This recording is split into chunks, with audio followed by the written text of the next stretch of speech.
Hello, and welcome to Biblical Scrolls, where we take a deeper dive into the hard to interpret, the obscure, or even the misinterpreted passages of Scripture.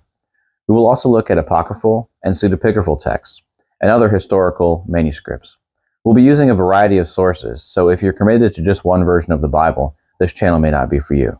Now let's dig into today's passage.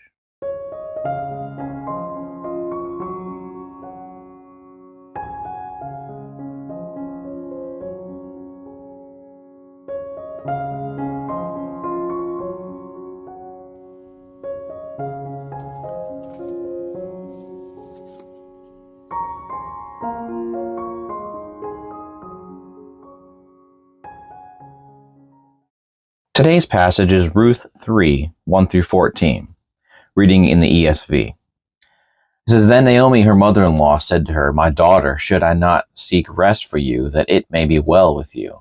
Is not Boaz our relative, with whose young women you were? See, he is winnowing barley tonight at the threshing floor. Wash therefore, and anoint yourself, and put on your cloak, and go down to the threshing floor. But do not make yourself known to the man until he has finished eating and drinking.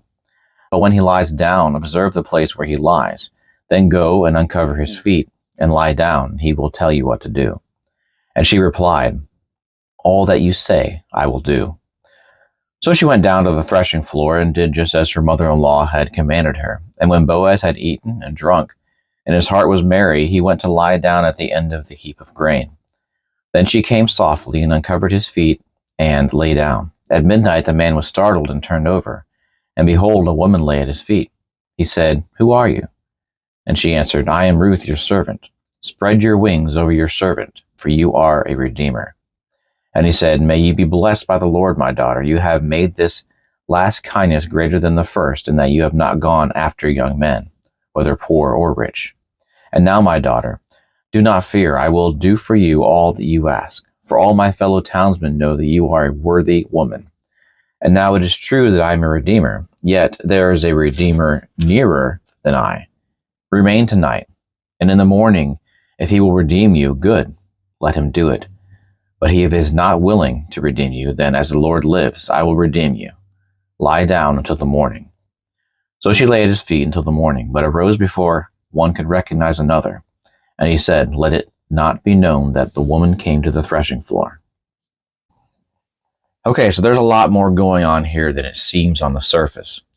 And while this may not change the message of Ruth overall, that Boaz, the kinsman redeemer, is a type of Christ, our redeemer, what happens here on the threshing floor is more sexual in nature than you've been taught.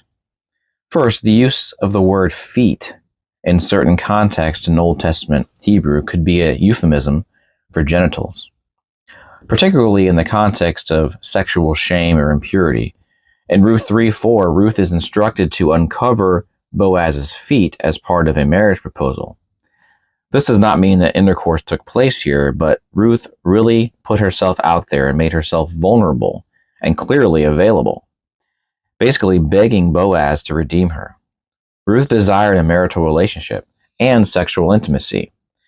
A few other passages in the Old Testament that uses feet to likely describe genitals are Isaiah 7:20. It mentions the hair of the feet, which could be a reference to pubic hair, but in context could refer to any body hair.